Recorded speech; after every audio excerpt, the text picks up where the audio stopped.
ফেসবুকে লুট করা জুতা বিক্রির পোস্ট, যা হলো এরপর। সিলেটে বিক্ষোভ কর্মসূচিতে অংশগ্রহণের নামে বেশ কয়েকটি দোকান এবং রেস্টুরেন্টে হামলা, ভাঙচুর এবং লুটপাট চালায় একদল দুর্বৃত্ত।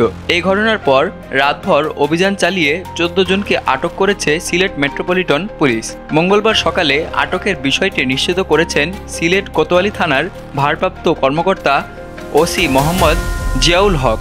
আটককৃতরা হলেন মোহাম্মদ রাজন ইমন 19 বছর বয়স, মোহাম্মদ রাকিব 19 বছর বয়স, মোহাম্মদ আব্দুল মোতালেব 35 বছর বয়স, মিজান আহমেদ 30 বছর বয়স, সাব্বির আহমেদ 19 বছর বয়স, জুনাইদ আহমেদ 19 বছর বয়স, মোহাম্মদ রবিন মিয়া 20 বছর বয়স, সৈয়দ আল আমিন তুষার 29 বছর বয়স, মুস্তাকিন আহমেদ তুহিন 19 বছর বয়স, মোহাম্মদ দেলোয়ার হোসেন 30 বছর বয়স, মোহাম্মদ রিয়াদ 24 বছর বয়স, মোহাম্মদ তুহিন 24 বছর বয়স এবং আল নাফি 19 বছর বয়স।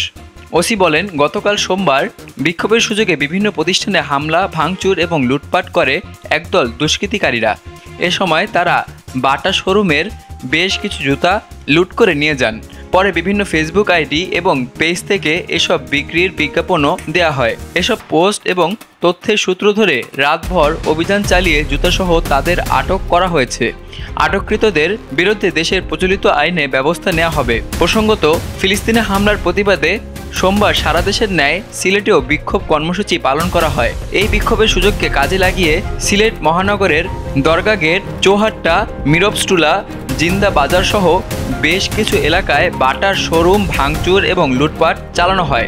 এছাড়া KFC, ডমিনো পিৎজা সহ আরও কিছু প্রতিষ্ঠানে হামলা করা হয়। এই ঘটনার পর সোমবার রাতে পুলিশের মহাপরিদর্শক আইজিপি বাহারুল আলম সিলেট সহ দেশের বিভিন্ন শহরে দোকান এবং ব্যবসা প্রতিষ্ঠান ভাঙচুরের জন্য দায়ী ব্যক্তিদের দ্রুত গ্রেপ্তার করতে পুলিশ কর্মকর্তাদের নির্দেশ দেন।